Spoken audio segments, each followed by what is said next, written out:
What's going on, duelists? It's your boy Nick, bringing you today on the channel an update to my Ursarctic deck profile for post-Duelist Nexus format. Like I told you guys earlier in the week, I do apologize for the lack of content, but I was waiting for a lot of the Duelist Nexus singles that I ordered to come in the mail, and they finally arrived, so now it's time for me to bring you all the content from Duelist Nexus that I promised you guys. And we're starting today with the update to Ursarctic. Now, Ursarctic is a deck that tends to be overlooked by a lot of the Yu-Gi-Oh community. However, I was one of the few people who posted a deck profile for Ursarctic maybe about 6 months ago now on the channel, and that deck profile did see a lot of success. But I'm going to be here to tell you today that not only did Ursarctic get direct support from Duelist Nexus in the form of 2 brand new cards, a main deck monster, and a new Synchro, but over the course of that 6-month time frame, Ursarctic has gotten a lot of indirect support that I think a lot of people might look at and think that Ursarctic, wouldn't be able to utilize, but they can. So I have an updated deck profile for you guys today. So before we get started, I want to say welcome. For those of you new to the channel, my name's Nick. We do Yu-Gi-Oh content mainly focused around rogue and casual decks alike. If that's the kind of Yu-Gi-Oh that you're interested in, then I highly encourage you to subscribe to the channel. I'm working my way to 1,000 subscribers, and I'm so close. I think at time of recording, I'm maybe like 50 subscribers away from hitting that 1K benchmark, and it would absolutely mean the world to me if you guys could subscribe and help me reach my goal. With that being said, again, I just want to thank you guys for all the continued support and love. For all the previous videos that I've uploaded. You're not going to want to miss out on what I have to bring to you guys. Like I said, I have a lot of content coming to you guys finally. I'm going to be bringing you guys videos consistently every week at least. Now that I do have the cards to showcase for you guys. And with the intro out of the way, we are going to dive head first into this updated Ursarctic deck profile. Now, my previous deck list was actually pretty big.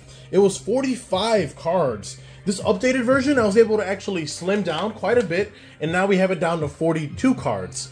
So, as we do always in the channel, we are going to start things off with the monster lineup. So, we are playing a playset of the brand new Ultimate Bright Knight Ursatron Alpha. Now, this card is brand new out of Duelist Nexus. It's a water level 7 machine effect monster, 2000 attack, 700 defense. And it states that this card is always treated as an Ursarctic and a Drytron card. So for those of you unaware, Ursarctic and Drytron actually exist in the same lore. And it's funny because both archetypes are derived from constellations.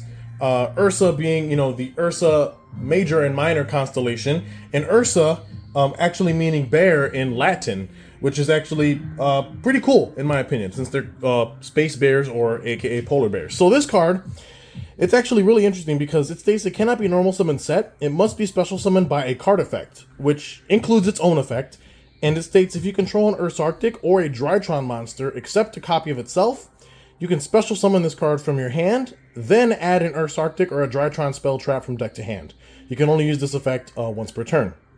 Now what's crazy about this card is that it activates in the hand, so it activates, specials, and then searches. It's all one continuous effect. It's not like it specials and then triggers on board to search.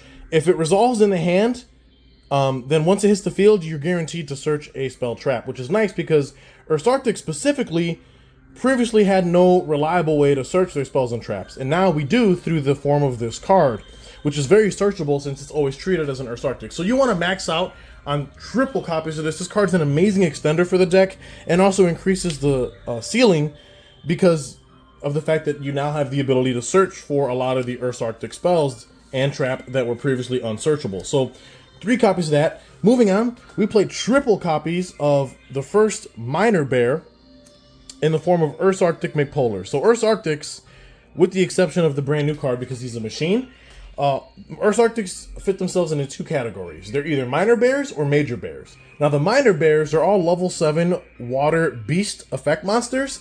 They generally have more proactive effects, meaning like they plus you in some way, shape, or form during your turn. But their summoning conditions between the minor and major bears are all the same. And that is, during the main phase as a quick effect, you can tribute one other level 7 or higher monster from your hand as cost, and then special summon this card from hand. So moving forward, all the remaining main deck Ursarctic monsters share that same summoning condition, so I'm not going to keep going over it. Just keep in mind that every Ursarctic moving forward, whether it's a major bear or a minor bear, has that summoning condition. They're all quick effects during the main phase, and they can summon themselves from hand by tributing one other level 7 or higher monster. Now the cool thing is that it doesn't have to be an Ursarctic that you're tributing. It could be any level 7 or higher, which is pretty cool. But the minor bears, they're all beast non-tuner level 7s, and then the major bears are all beast warrior level 8 tuners. And you're probably wondering, well, why are their tuners and non-tuners so high in level? And that's because the Ursarctic synchros actually don't synchro summon in the traditional way that you would normally think.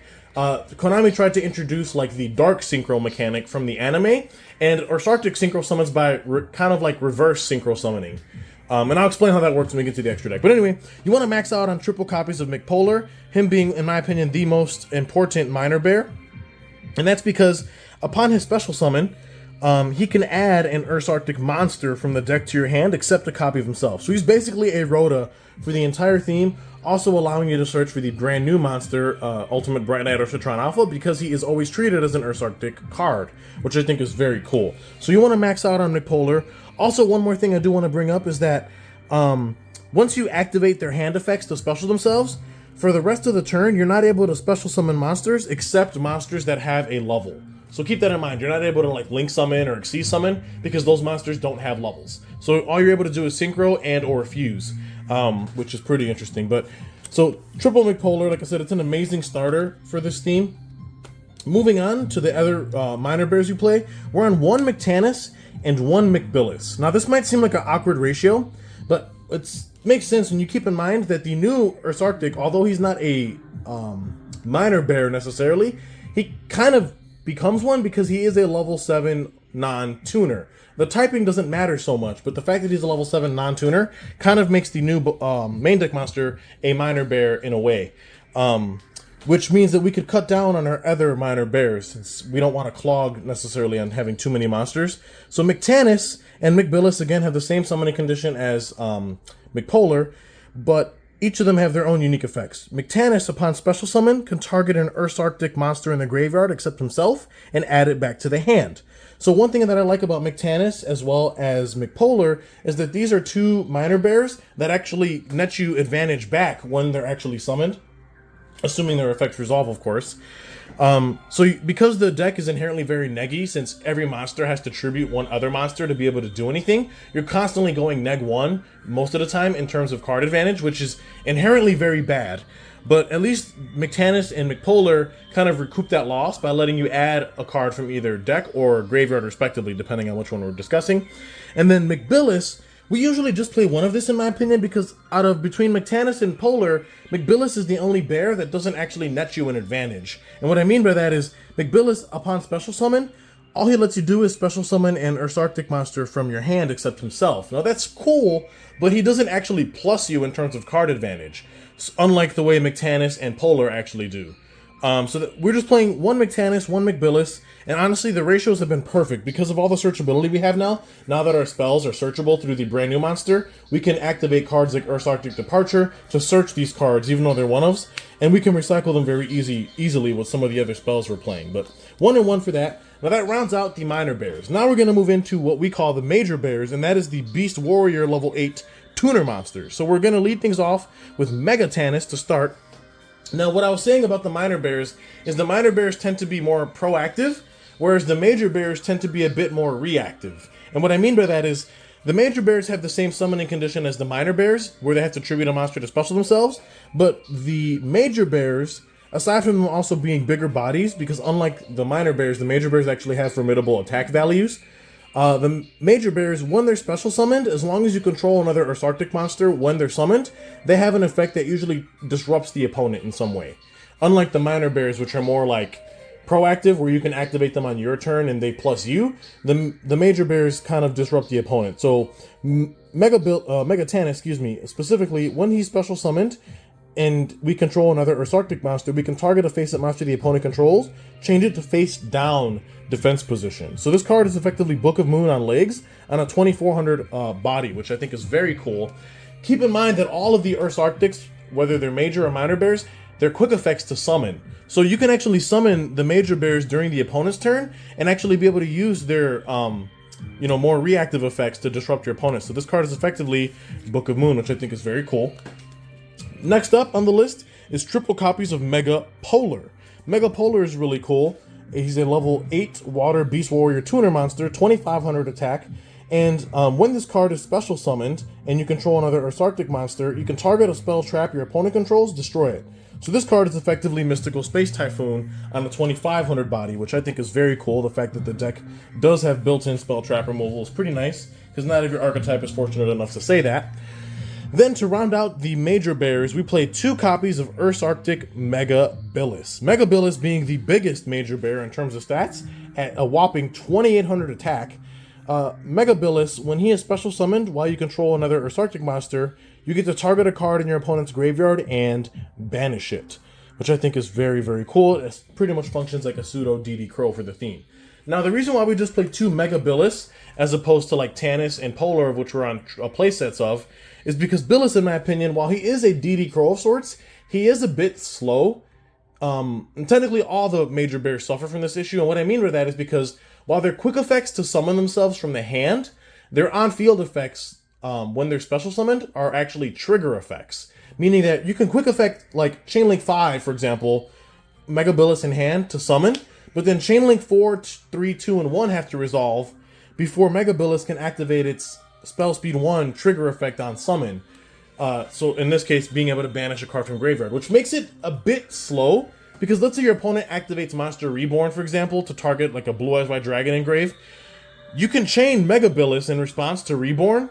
Mega Billis will special, but then the problem is that Reborn resolves, special summoning the Blue Eyes, and then when Mega Billis then activates, the monster you may have potentially wanted to banish, the opponent already has on field, because of how the Mega Bears actually work. So for that reason, we're only playing 2 Mega Billis, because while he is a DD Crow, he's not like necessarily as fast as DD Crow is.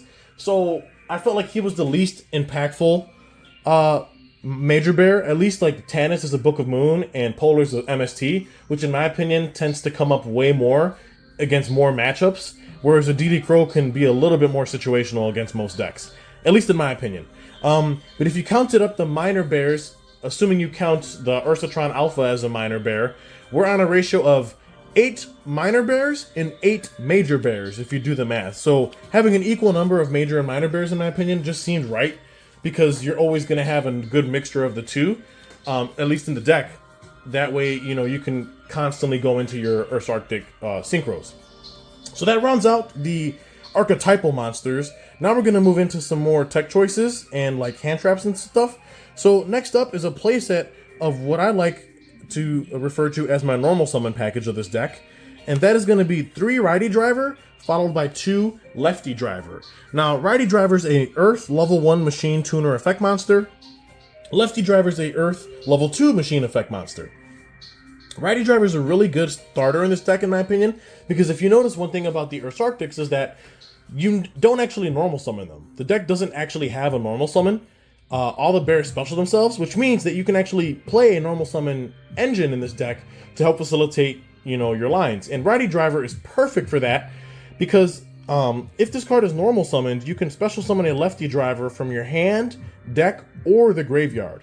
Now what's cool is that Lefty Driver has an optional effect where if he's special summoned, you can make this card become level 3 until the end of the turn. He is inherently level 2. But what's nice is that the level gaining effect is optional, it's not mandatory. So you can choose whether or not you want Lefty to become a level 3, or if you don't want to activate the effect, you keep it at level 2. And the reason why that's important is because if you keep it at level 2, Righty and Lefty Driver are a tuner and a non-tuner whose levels differ by 1, which is the exact material needed to be able to summon the Ursarctic level 1 Synchro monsters. Because of the reverse synchro mechanic, which I think is very interesting. Now, what's cool about this is that while you'd look at Righty Driver and say, yeah, this is the starter, and generally the card that the starter fetches is usually what we refer to as the garnet or the brick, because you don't want to draw it. Drawing into Lefty Driver or opening Lefty Driver actually isn't even that terrible, because if you can get Lefty Driver into the graveyard, Lefty Driver states that during your main phase, except the turn this card was sent to grave, you can banish this card from your graveyard to add a Righty Driver from the deck to your hand. So the garnet a little bit slow, but again, it's better than nothing, can on the following turn potentially banish itself from grave to be able to search a righty driver from deck to hand, which I think is absolutely incredible. And I know some Ursarctic decks play like the Deep Sea Diva package, but in my opinion, the Deep Sea Diva line just takes up way too many cards. The righty-lefty driver package, in my opinion, is much more condensed because you only play 5 cards, and like the garnets aren't even hard garnets like the Divas would be. Assuming you're summoning like Diva off of Diva, or I believe there's like another Sea Serpent, Guitar Gennards, I forget its name, but it's a level 3 non-tuner that Diva usually summons. If you draw that card's actually a garnet, whereas the lefty driver is much better to draw than, let's say, the target that Diva plays, for example. But also, because lefty driver does have level modulation, you're able to go into different leveled synchros with righty and lefty, assuming you're not making the Ursarctic level 1 synchros. So you have a lot of flexibility here. So that's why I like this package, and I still think it's the best choice for the deck, in my opinion. But moving on to some more utility cards, we are playing a playset of Kashtira Fenrir in the deck. Excuse me, I'm actually getting over a cold, so if I take a break to drink some water, my apologies.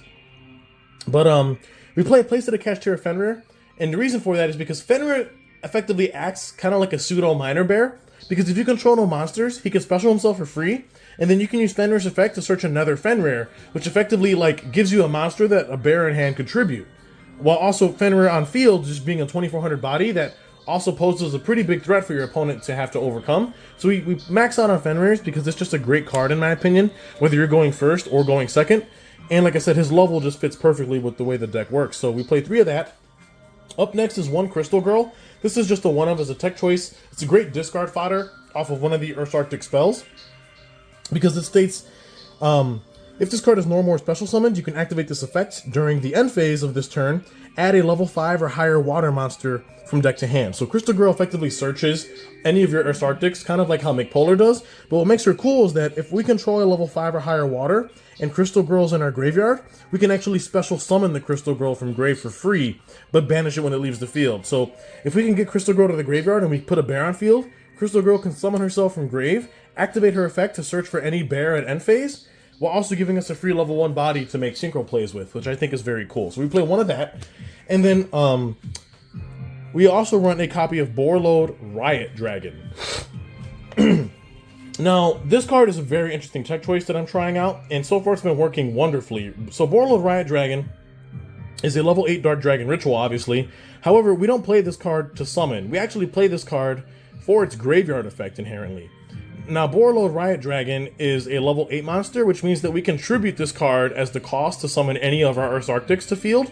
And what's nice about this is that while the Riot Dragon's in the graveyard, we can target a Boral or Rocket monster in grave for cost, which would be itself.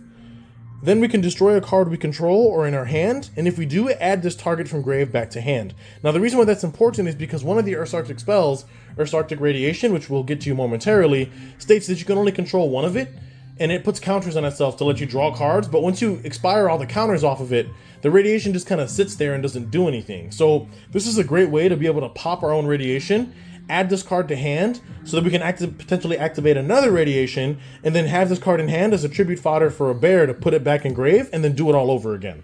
So I thought that was a really neat interaction, and so far in testing it's been working wonderfully. So we play 1 copy of this. Also, this card is actually searchable in this deck with one of the cards we play in our extra deck. But moving on, rounding out the remaining monsters is just hand traps, of which we're playing Triple Veiler, followed by 2 Nibiru.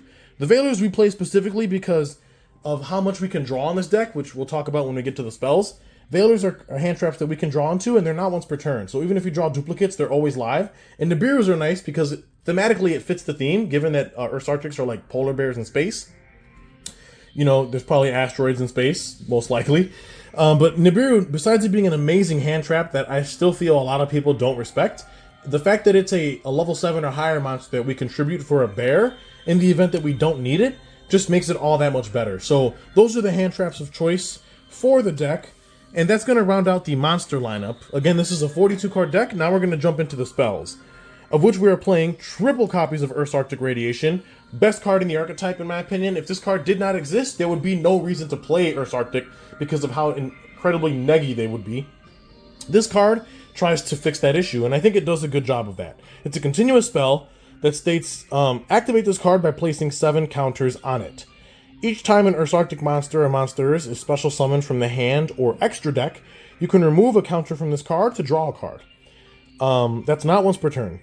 Keep that in mind. Then it states once per turn during the end phase, you can target an Ursarctic card in your graveyard, accept Ursarctic Radiation, shuffle it into the deck. You can only control one Ursarctic Radiation. So this card is amazing because you activate this card, put 7 counters on it, and then every time you special a bear from hand or extra deck, you remove a counter to draw a card. So you can potentially draw up to 7 cards off of this, and believe me, it does come up. And then the reason, like I said, we're playing the Boarlord Riot is because Riot can actually pop this card once we exhaust all the counters on it, and then add the Riot to hand, potentially allowing us to activate another Radiation, since Radiation states we can only control 1 at a time. So that's why we play the Riot package in this deck, but Radiation's too important not to play at 3, just because if this card didn't exist, like I said, the deck would be very neggy. And with the brand new Ursarctic Knight Alpha card that came out in Duelist Nexus, we now have the ability to actually search this card, which just makes the deck all that much more consistent in my opinion. So moving on with the rest of the spells, we're on a playset of Ursarctic Departure.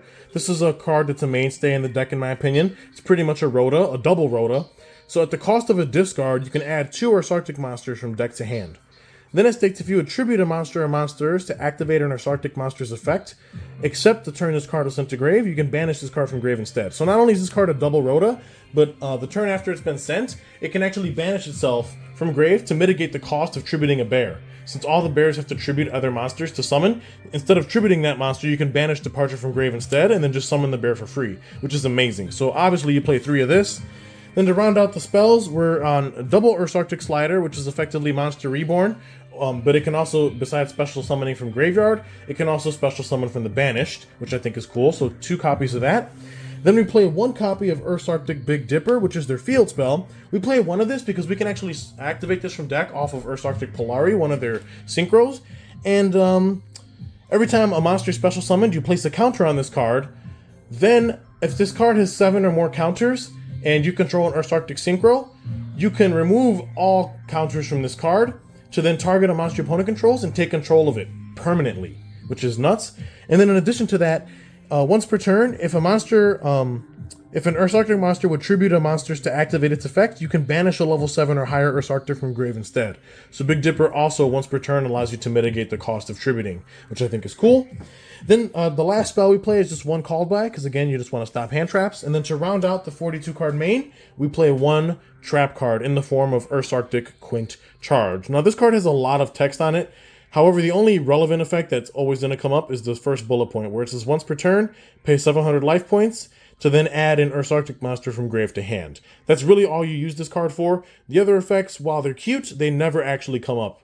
And I've tested this deck a lot, so keep that in mind. But we just play this as a one-of anyway. So that rounds out the 42 card main deck. Now we're going to jump into the extra deck, of which we are playing 1 Ursarctic Polari. This card is pretty much, well, it used to be the only level 1 synchro in the game, but now he's got a brand new buddy, which we'll get into shortly. But Polari cannot be synchro summoned. Must be special summoned from the extra deck by sending 2 monsters you control with a level difference of 1 to the graveyard, 1 tuner and 1 non-tuner, which is what I was saying how righty and lefty can make Polari. But if this card is special summoned, you can activate 1 Ursarctic Big Dipper from your deck. Then it states you contribute a level 7 or higher monster to add to your hand or special summon 1 Ursarctic monster from grave. So Polari is really cool as a one-of in this deck in my opinion, not only getting into your field spell, but also helping you to extend your plays, but a 1 is really all you need. Now moving on to the brand new card, Ursarctic Polar Star, which just came out of Duelist Nexus. Same summoning condition as Polari, but this card states that you can actually tribute a level 8 Ursarctic monster from your hand or field and this card for cost, to then special summon a level 7 Ursarctic Synchro from extra deck, ignoring summoning conditions. And if you do, it gains this effect. Your opponent cannot activate the effects of monsters with a level that were special summoned from the extra deck. So it kind of like makes it so that any monster your opponent summons from the extra deck that has a level, in this case being like Synchros or Fusions, it makes it so that those cards cannot activate their effects, which is nuts. This card is also not once per turn, which is crazy because you can use the field spell to mitigate the tribute cost to cheat out a Synchro, and then activate Polar Star again, actually tributing a level 8 plus itself to then summon another Synchro, which I thought is really cool. But 1 copy of that card is all you need. Moving on, we play 1 Shamisen Samsara Sorrow Cat as a generic level 3 Synchro tuner we can make. This card allows us to quick sync on the opponent's turn, which does come up, and we can make this through our righty-lefty package. Then we play one Herald of the Arclight. Again, we can make this off of the righty-lefty package, which is why I love it so much. Not only do we get an Omni Negate, but when this card is sent to grave, we can search for a ritual, which is how we actually search for our Borreload Riot Dragon, which I thought was really cool. Moving on to our Ursarctic Synchros, we play one Septentrion, one Grand Chariot. This card is an amazing floodgate. Basically, negate the effects of monsters without a level that were special summoned from the extra deck. So Septentrion already stopped your opponent from using cards like Lynx and Exceeses, but if you make Septentrion using the new Polar Star, you basically floodgate your opponent from being able to use monster effects from anything summoned from the extra deck, whether it has levels or not. And then Grand Chariot's nice, allowing you to pop 2 cards upon its special summon. Really cool. Both of these cards are made through the what Ursarctic calls the reverse synchro. You actually send 2 monsters you control with a level difference of 7 to the graveyard, a level 8 or higher tuner, plus 1 non-tuner synchro monster. And that's actually how you make these level 7 synchros, which is pretty nuts. Moving on to some more normal synchros, we play 1 Dragite for the spell Trap Negate, 1 Omega, just to be able to rip cards out of the opponent's hand and recycle some of our banished resources, which is nice. Moving on to our level 9s, we play a Navy Dragon Mech to be able to negate multiple cards. 1 Ravenous Croco Dragon Archithis to be able to draw cards and also pop stuff on the opponent's turn. And then we also play 1 OG Trishula Dragon of the Ice Barrier, just to be able to banish, a card from the opponent's hand, field, and graveyard, all non-target. Then to move on to our level 10s, 1 Baron de Fleur, which we can go into pretty easily. Great negate. Followed by 1 Ice Jade Gamir Adrian, an amazing card that came out of Photon Hypernova. Ursarctic can really capitalize on this card's effects. Being able to protect your board from destruction and banishment is really nice. Then we also play 1 Satellite Warrior, because we can quick sync on the opponent's turn. We can make this on their turn to be able to pop multiple cards, which I thought was cool. And then to round out the last card in the extra is 1 Trishula Zero Dragon of the Ice Barrier, which we can actually make with the help of our righty-lefty package. And this card being able to banish 3 cards the opponent controls, non-target on summon, is just insane. So that rounds out the extra deck.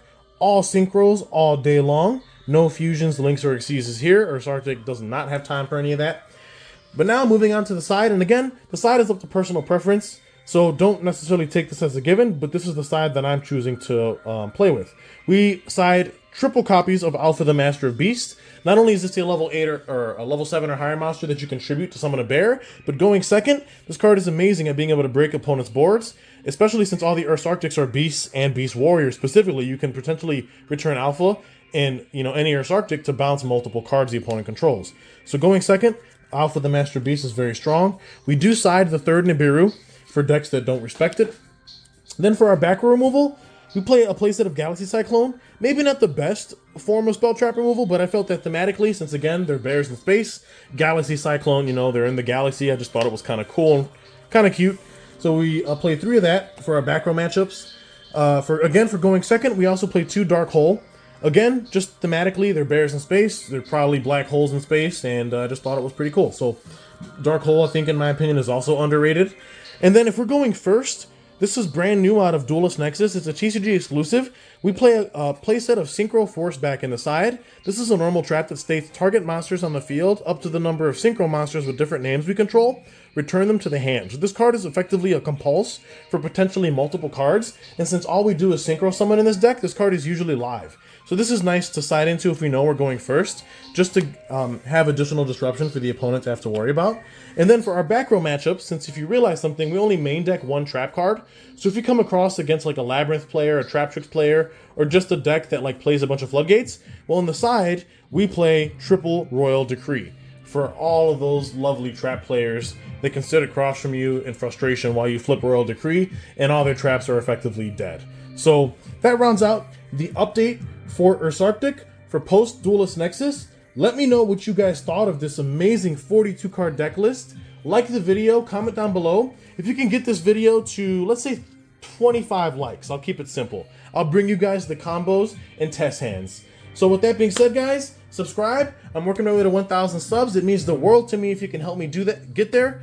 And stay tuned because you do not want to miss out on the amazing post-Duelist Nexus content I have coming your way. With that being said, this is Nick, hitting the end phase. Peace.